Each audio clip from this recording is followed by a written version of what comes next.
Hi అండి. అందరూ ఎలా ఉన్నారు? మేమైతే బాగున్నాం. మీరు కూడా బాగుండాలని కోరుకుంటున్నాను. ముందుగా ఈ సంవత్సరం డీఎస్సీ రాస్తున్న వాళ్ళందరికీ ఆల్ ది బెస్ట్ అండి. అందరూ ఎగ్జామ్ బాగా రాయాలి. ఈరోజు మనం పర్స్పెక్టివ్ ఎడ్యుకేషన్ గురించి చెప్పుకుందామండి. అదే విద్యా దృక్పథాలు. మనం దీని గురించి ముందు 3 వీడియోలు చేయడం జరిగింది. దాన్ని డిస్క్రిప్షన్లో పెట్టడం జరుగుతుంది. మీకు నచ్చితే చూడండి. ఇది 4th వీడియో అండి. పర్స్పెక్టివ్ ఎడ్యుకేషన్కి సంబంధించి 4th వీడియో నేను చేయడం జరిగింది. మీకు నచ్చితే లైక్ చేయండి, షేర్ చేయండి, సబ్స్క్రైబ్ చేయండి ఫ్రెండ్స్. సబ్స్క్రైబ్ చేస్తే నేను పెట్టిన వీడియోస్ మీకు ముందుగా నోటిఫికేషన్ రావడం జరుగుతుంది. మీరు చూడడానికి వీలుగా ఉంటుందండి. ఇప్పుడు మనం బిట్స్లోకి వెళ్ళడం జరుగుతుంది. ఓకే, ఇది 51 నుంచి స్టార్ట్ అవుతుందండి. దీనికి 1 నుంచి 50 వరకు నేను ముందు వీడియో చేయడం జరిగింది. దానికి కంటిన్యూషన్ అండి. ఆ వీడియో చూస్తే మీకు అర్థమవుతుంది. నేటి కాలంలో ఉన్నత పాఠశాల పోల్చిన ఇస్లాం కాలం నాటి పాఠశాలలు. ఆప్షన్ 1 అండి, మదర్సా.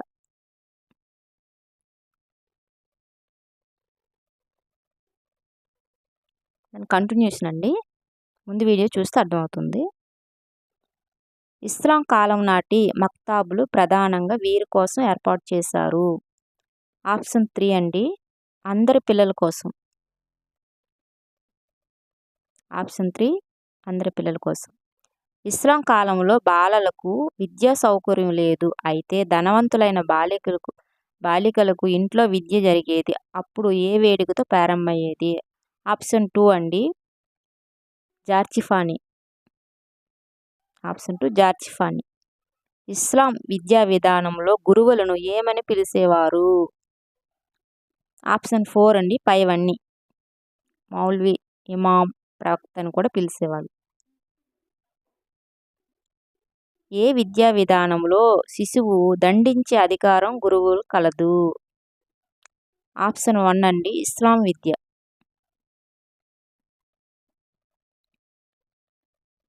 ఇస్లాం విద్యా విధానంలో స్త్రీలకు విద్యా సౌకర్యం లేదు.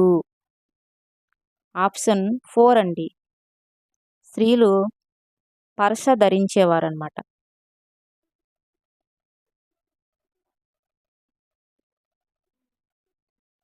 ఇస్లాం విద్యా విధానం వల్ల భారతదేశంలో ఒక అభిలాషణీయమైన ప్రధాన మార్పు. ఆప్షన్ 3 అండి, చరిత్ర రచన ప్రారంభం. ముస్లిం విద్యా విధానమును పరిశీలిస్తే ఇది దోషం అనిపించదు. ఆప్షన్ 2 అండి, అరబిక్ భాష. ఎవరి రాకతో ఇస్లాం విద్యా విధానం అంతరించింది? ఆప్షన్ 2 అండి, క్రైస్తవ మిషనరీలు.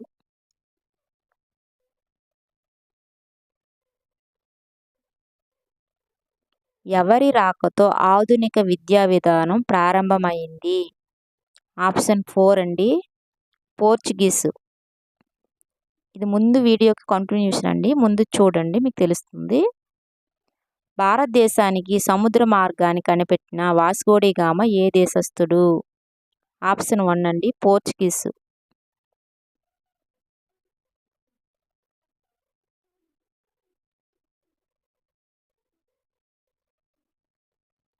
ఆధునిక విద్యకు ఆద్యులు ఎవరు? ఆప్షన్ 2 అండి, పోర్చుగీస్ వారు.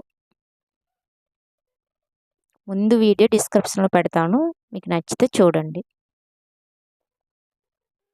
ఆధునిక విద్యకు ఆద్యులు పోర్చుగీసు వారని పేర్కొన్నది ఎవరు? ఆప్షన్ 2 అండి, ఎస్ఎన్ ముఖర్జీ.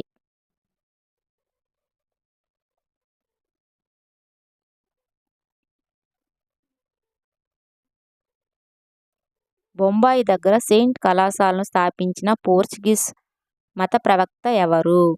ఆప్షన్ 1 అండి, సెయింట్ ఫ్రాన్సిస్ జేవియర్.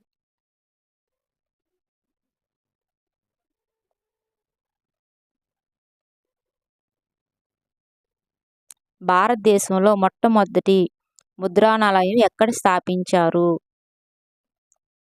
ఆప్షన్ 4 అండి, కొచ్చిన్.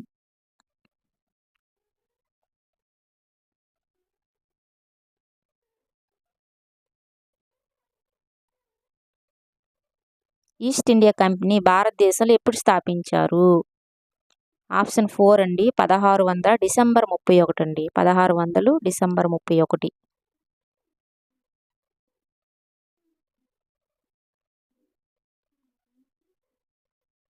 పీటర్ అనే యువకుడిని కంపెనీ ఇంగ్లాండ్ పంపించి క్రైస్తవ మతం మీద శిక్షణ ఇప్పించింది అని పేర్కొన్నది ఎవరు? ఆప్షన్ 4 అండి, ఎన్ఎన్ లా.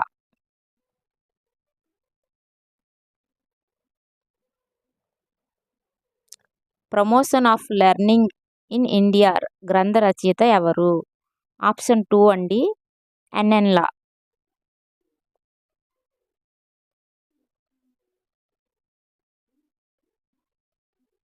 ఆధునిక విద్యా పితామహుడుగా ఎవరిని పేర్కొంటారు?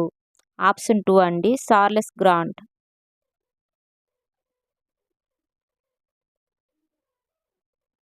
ఆధునిక భారతదేశంలో భారతీయులకు ఆంగ్ల ఆవశ్యకతను గుర్తించింది ఎవరు? ఆప్షన్ 3 అండి, Charles grant.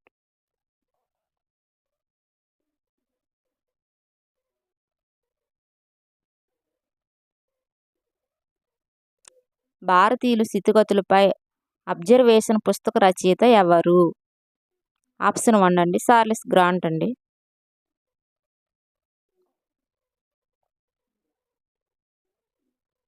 Charles grant observation పుస్తకంలో భారతీయులు బాగుపరచాలంటే ఈ క్రింది చర్యలు తీసుకోవాలని సూచించాడు. ఆప్షన్ 4 అండి, పైవన్నీ. ఆంగ్ల భాష విద్య అందించడం, క్రైస్తవ మత స్వేచ్ఛ. ఆప్షన్ 4 పైవన్నీ. చార్లెస్ గ్రాంట్ రాసిన అబ్జర్వేషన్ పుస్తకాన్ని బ్రిటిష్ పార్లమెంట్లో ప్రవేశపెట్టింది ఎవరు? ఆప్షన్ 1 అండి, విల్బర్ ఫోర్స్.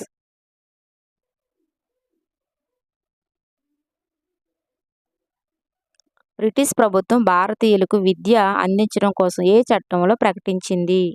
ఆప్షన్ 2 అండి, 1818 చార్టర్ చట్టం అండి. 1818 చార్టర్ చట్టం.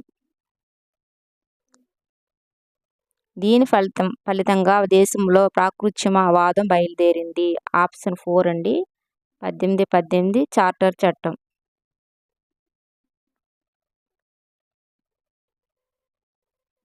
ఈ క్రింది వానలో 1818 చార్టర్ చట్టంలో పేర్కొననిది. ఆప్షన్ 4 అండి, విద్యుత్ కంపెనీ బాధ్యత వహించకపోవడం.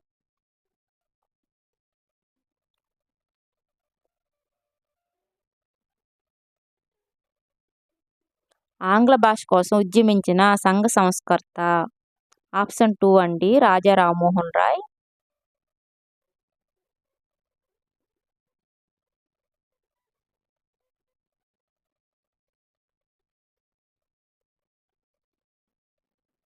కంపెనీకి ఉన్న తక్కువ వ్యయంతో అందరికీ విద్య అందించడం సాధ్యం కాదు.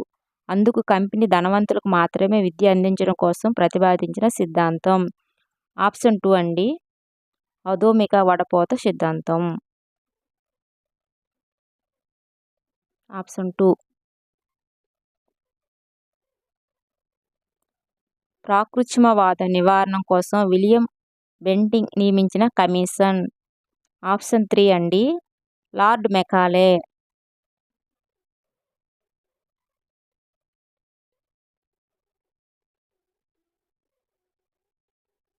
భారతదేశ మొట్టమొదటి న్యాయ సభ్యుడు ఎవరు?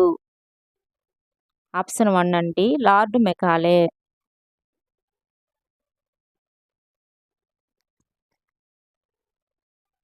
సాహిత్యం అంటే ఆంగ్ల సాహిత్యమే అని పేర్కొన్నది ఎవరు? ఆప్షన్ 3 అండి, లార్డ్ మెకాలే.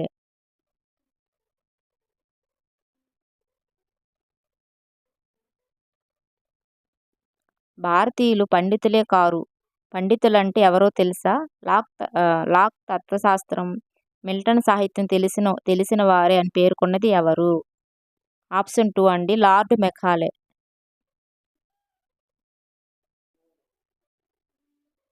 భారతదేశంలో ఉన్న పుస్తకాలన్నీ ఐరోపా ఖండం ఒక గ్రంథాలయంలోని ఒక షెల్ఫ్కు కూడా సరిపోవని పేర్కొన్నది ఎవరు? ఆప్షన్ 2 అండి, లార్డ్ మెకాలే.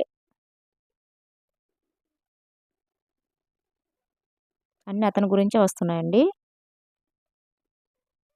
భారత విద్యా లక్ష్యం గుమస్తాలను తయారు చేయడమని పేర్కొన్నది ఎవరు? ఆప్షన్ 1 అండి, లార్డ్ మెకాలే.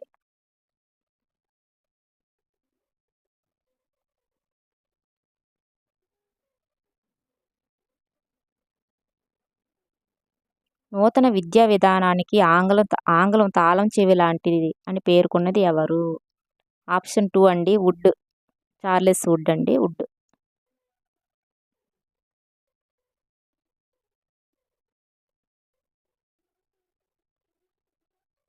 ప్రాచీన కాలంలో ఐరోపా ఖండాన్ని గ్రీకు, లాటిన్ భాషలో ఉద్ధరించాయి. అలాగే ఆధునిక భారతదేశాన్ని ఆంగ్లం ఉద్ధరించబోతుందని పేర్కొన్నది ఎవరు?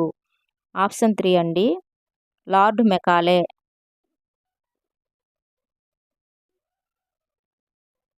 ఆంగ్లం కోసం భారతీయులు ఆతృతగా ఎదురు చూస్తున్నారు అని పేర్కొన్నది ఎవరు? ఆప్షన్ 3 అండి చార్లెస్ గ్రాంట్.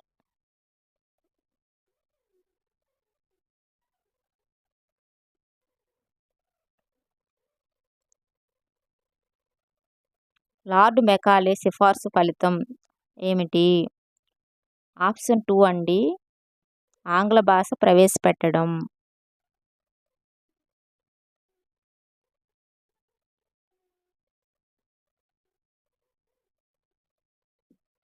భారతదేశంలో ఆంగ్ల భాషను ప్రవేశపెట్టిన గవర్నర్ జనరల్. ఆప్షన్ 4 అండి విలియం బెంటింగ్.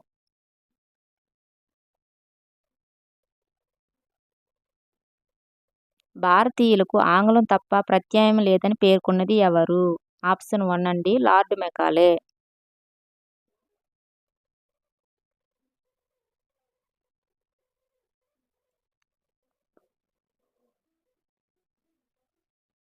ఆంగ్ల భాషలో చదివిన వారికి ఉద్యోగాలు ఇస్తానని ప్రకటించిన గవర్నర్ జనరల్ ఎవరు? ఆప్షన్ 4 అండి హార్డింగ్.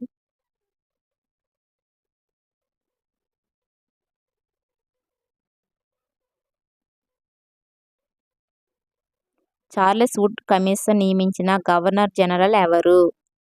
ఆప్షన్ 3 అండి డల్హౌస్.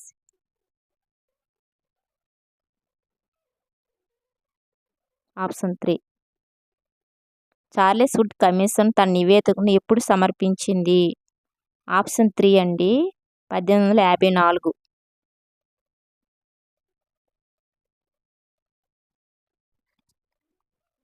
వుడ్ తాకీదుని భారతదేశ విద్యా చరిత్రలో మగ్బాథా కార్డుతో పోల్చవచ్చును అని అన్నది ఎవరు? ఆప్షన్ 2 అండి హెచ్ఆర్ జేమ్స్. చాలా ఇంపార్టెంట్ అండి బిట్స్ అనేవి. వుడ్ తాకీదు ప్రకారం భారతదేశ విద్యా లక్ష్యం కానిది. ఆప్షన్ 1 అండి గుమస్తాలు తయారు చేయడం. లక్ష్యం కానిదండి, లక్ష్యం కాదు, లక్ష్యం కానిది.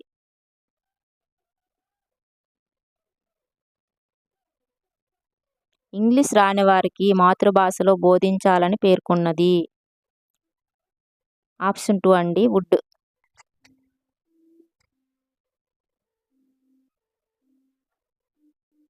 భారతీయులను విద్యావంతులను చేయడానికి కంపెనీ బాధ్యత వహించాలని పేర్కొన్నది ఎవరు?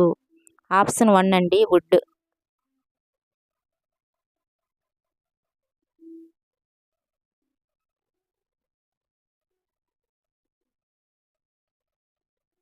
ప్రతి రాష్ట్రంలో విద్యాశాఖను ఏర్పాటు చేసి దానికి ఒక డైరెక్టర్ ఆఫ్ పబ్లిక్ ఇన్స్ట్రక్షన్స్ని నియమించాలని పేర్కొన్నది ఎవరు? ఆప్షన్ 1 అండి వుడ్ తాకీద్.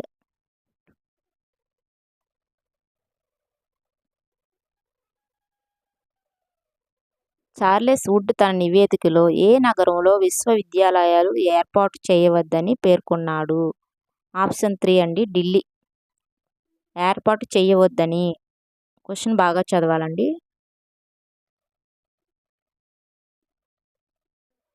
వుడ్ తాకీదులో పేర్కొన్న మాదిరిగా విశ్వవిద్యాలయాలు విధి కానిది.